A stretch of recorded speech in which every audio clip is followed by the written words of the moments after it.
आप देख रहे हैं लोकल टीवी। इस समय हम लोकल टीवी के न्यूज़ रूम पर मौजूद हैं और लोकल टीवी में फिर से एक बार मेरे दर्शकों का स्वागत है। आप लोकल टीवी देखना शुरू कर चुके हैं। यदि आपने लोकल टीवी के चैनल को सब्सक्राइब नहीं किया है तो बेल आइकन को क्लिक कर दीजिए, ऑल के ऑप्शन को क्लिक कर दीजिए ताकि क्षेत्र की छोटी बड़ी खबरों के साथ ही देश दुनिया की खबर, प्रदेश की खबर, देशों की खबर भी सबसे पहले अब आपको प्राप्त हो सके। अब हम बात करेंगे एक ऐसे हत्याकांड की जहां एक युवक पहले दृश्यम पिक्चर, आपने अजय देवगन की पिक्चर दृश्यम तो देखा ही होगा, उसके विषय में सुना होगा। उस पिक्चर में किस तरह से हत्या की जाती है और हत्याकांड को छुपाने के लिए किस तरह से प्लानिंग की जाती है। उस पिक्चर को देखने के बाद एक युवक ने अपने साथी के साथ मिलकर एक हत्याकांड को अंजाम दिया। हत्याकांड को अंजाम देने के बाद उसने बड़ी चालाकी से गांव से 2 किलोमीटर दूर नाले के पास उस शव को दफन भी कर दिया और उसने अपने जो सिम को भी अलग अलग जगह फेंक दिया ताकि पुलिस को शक ना हो। लेकिन कहते हैं कि वो फिल्मी दुनिया थी और रियल लाइफ थी और ये रियल लाइफ है। यदि आरोपी जितनी भी चालाकी से गुनाह करने की कोशिश करेगा, अंतिम में वो कहीं ना कहीं पुलिस के हत्थे चढ़ ही जाएगा। कुछ ऐसा ही हुआ कोंडा गांव में जिस तरह से दृश्यम पिक्चर देखकर वारदात को अंजाम देने की कोशिश की गई। दृश्यम पिक्चर देखकर वारदात एक षड्यंत्र रचा गया। उस षड्यंत्र के तहत एक व्यक्ति को मौत के घाट भी उतारा गया। उस व्यक्ति को मौत के घाट उतारने के बाद उसके शव को दफन भी कर दिया गया।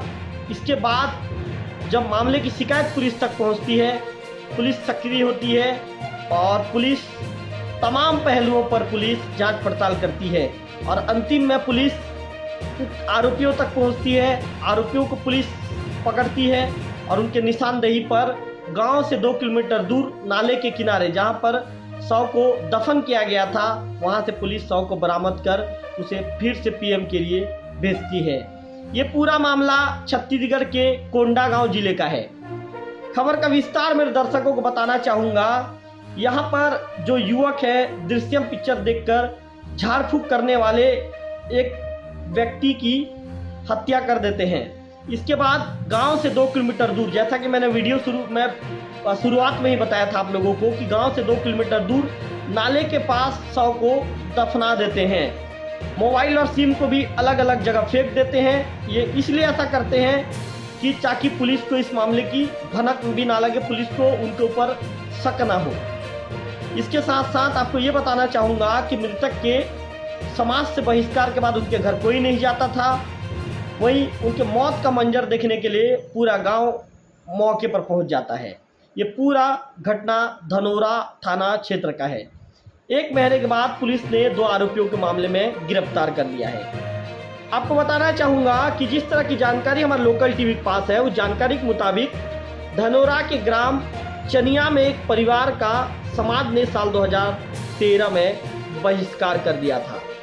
किसी भी सामाजिक काम में उन्हें नहीं बुलाया जाता था। यहाँ तक कि गांव का कोई भी व्यक्ति उनसे बातचीत भी नहीं करता था या किसी चीज़ में उन्हें निमंत्रण भी नहीं भेजा जाता था। ऐसे में इसी बीच 28 मार्च 2024 को जो परिवार का मुखिया है सतौराम, 42 साल के हैं, ये एक शादी समारोह में ये शामिल होने के लिए गए थे और शादी समारोह में जब शामिल होने के लिए गए थे, लेकिन ये वापस अपने घर नहीं लौटते हैं। कार्यक्रम के बाद जब ये वापस नहीं लौटते हैं तो इसके बाद परिवार के लोग परेशान होते हैं। जाहिर सी बात है, जब परिवार का मुखिया जब नहीं लौटेगा तो परिवार के लोग परेशान होंगे ही। पत्नी के साथ साथ सतौराम के 4 बच्चे, दादा समेत सभी का रो रो कर बुरा हाल हो जाता है। पत्नी रजोन बाई ये बताती है कि उनके जो पति हैं सतौराम झाड़ फूक का काम करते थे। परिवार ने जिस तरह की जानकारी दी उनके मुताबिक जादू टोना के शक में गांव वाले ने पूरे परिवार का सामाजिक बहिष्कार कर दिया। फिर भी पत्नी रजोन बाई के मुताबिक फिर भी हम 11 साल से जैसे तैसे जिंदगी जी रहे हैं। हमसे ना कोई बात करता है, ना ही हमें किसी काम में बुलाया जाता है। जिस तरह की पुलिस की पूछताछ में दोनों आरोपियों ने खुलासा किया है, पुलिस की पूछताछ में दोनों आरोपियों ने यह बताया है कि हत्या पारिवारिक जमीनी विवाद के चलते की गई है। गांव का एक युवक था शिव कुमार, जो पहले दृश्यम पिक्चर देखता है और इस वारदात को अंजाम देने की कोशिश करता है। वारदात को अंजाम दे भी देता है, कोशिश नहीं, वारदात को अंजाम दे देता है। इसके साथ साथ जो दूसरा आरोपी महरू, जो उसका साथ देता है। मर्डर के बाद दोनों गांव से दूर शव को नाले के किनारे दफन कर देते हैं। धनोरा के जो थाना प्रभारी हैं, उन्होंने ये बताया है कि टेक्निकल टीम और परिवार से मिले इनपुट के आधार पर 2 युवकों को हिरासत में लेकर पूछताछ की गई, जिसमें युवकों ने अपना जुर्म, दोनों युवकों को पुलिस पूछताछ करती है तो दोनों युवक अपना जुर्म कबूल कर लेते हैं और हत्या का खुलासा कर देते हैं।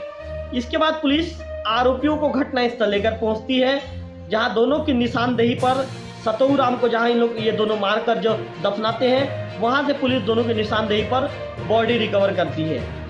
बुधवार 1 मई को जो एडिशनल एसपी हैं रुपेश कुमार, एसडीएम अंकित चौहान के साथ साथ एसडीओपी भूपत सिंह के साथ तमाम जो अधिकारियों की मौजूदगी में वहां पर सब मौके पर अधिकारीगण पहुंचते हैं। आरोपियों की निशानदेही पर खुदाई कर शव को बाहर निकाला जाता है। इसके बाद उस शव को पोस्टमार्टम के लिए जगदलपुर भेज दिया गया है। जानकारी ये निकल कर आया है कि गुरुवार 2 मई को पुलिस हत्याकांड का खुलासा करेगी।